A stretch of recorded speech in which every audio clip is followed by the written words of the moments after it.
Good morning! A huge update for CC5 to Unreal Engine 5 users.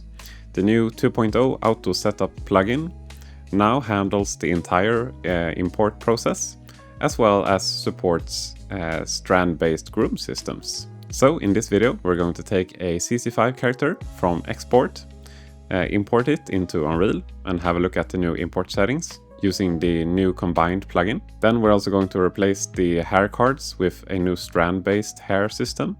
It's now a very simple workflow, so I'll walk you through everything from scratch. So let's start with the export.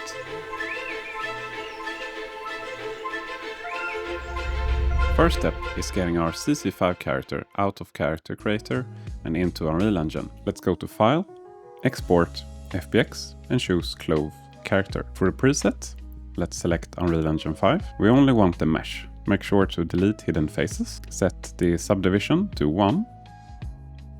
Enable smooth mesh for clothing, so we get smoother topology. In the extras panel, we can leave everything at default. Set the maximum texture size to 4K. I don't need 8K for this one. Let's export and save it as Michael_version 001. Let's install the new Auto Setup 2.0 plugin. I'm using Unreal Engine 5.7, so let's start by creating a project. Once the project is created, let's go to Plugins, and here we will enable everything related to MetaHuman. You don't need these plugins for the new 2.0 plugin specifically, but we're going to use some hair grooms from this plugin later in the video. Now, let's go back to Character Creator again, go to Plugins, and then Character Creator and iClone Auto Setup. Browse Files, and here you will see the new 2.0 plugin. Select the Unreal Engine 5 version that you're using, and then copy these files directly into your Unreal project folder.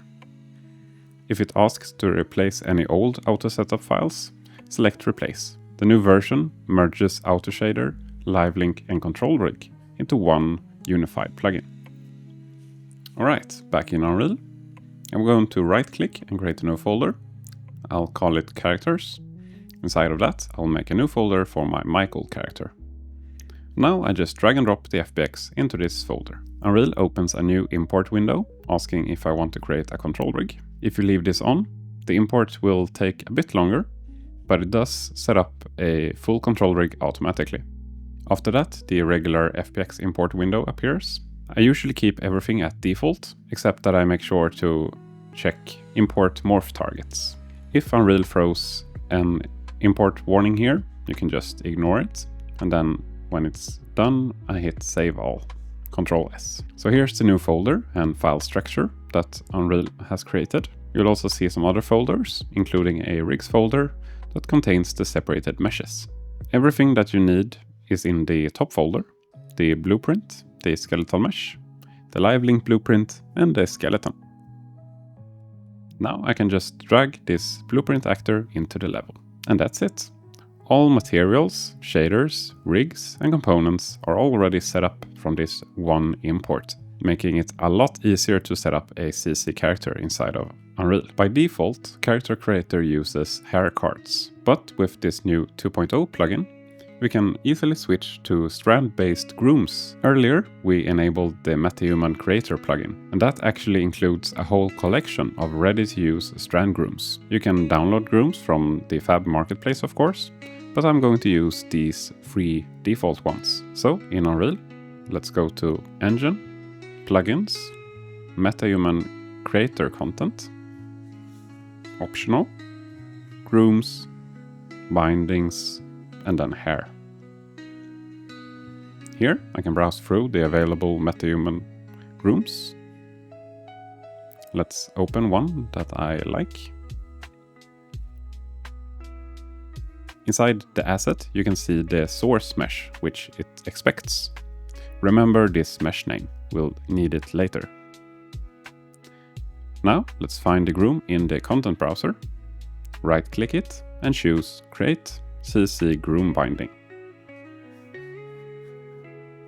In the window that pops up, I pick the MetaHuman source mesh that was previously used before, and then select my CC character's face mesh as the target. Let's hit OK.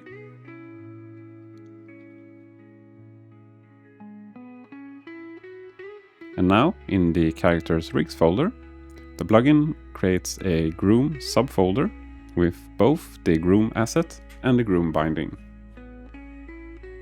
Next, let's open the CC Characters blueprint. First, I will hide the original CC hair cards by turning the material's opacity to 0. Then I add a Groom component to the face mesh. I usually rename it to hair or beard, depending on what it is, and assign the new Groom asset and its binding. The CC scalp mesh can cause some transparency issues when using Groom, so I'll hide it in the material as well. And that's it. Here's the finished result. A clean, high-quality strand hair running natively on a CC character in Unreal Engine 5. Now let's also add some facial hair using the exact same workflow. First, I search for beard. Let's right-click the beard and choose Create CC Groom Binding as before. And also like before, let's select the MetaHuman source mesh and choose your CC character's face mesh as the target. Back in the CC blueprint, I add another Groom component, rename it to beard, and assign the Groom asset and its binding. Then I drag the component into the place under the face mesh. Let's also add a mustache using the same way. Pick one from the MetaHuman hair folder, right-click, create a new CC Groom binding, set the source mesh, set the target mesh, and hit OK. The control rig works exactly the same way as before. It's already fully set by the new 2.0 Auto Setup plugin. And that's it. Beard, mustache and hair, all running as strand grooms on a CC character in Unreal Engine 5 with a super easy setup. Nice. And there you have it. These updates aren't perhaps the most exciting ones in terms of new features and stuff, but I really do love Relution's updates when it comes to quality of life improvements. That makes my working day just a bit easier and less tedious, like setting up the control rig, naming assets, and placing them in certain orders, etc. If you have any questions, as always, let me know down below. If you'd like to request a tutorial, you can join the community down below to become a member of the channel. If you liked this video, please give it a thumbs up, that helps me a lot, and I'll see you in the next one. Goodbye.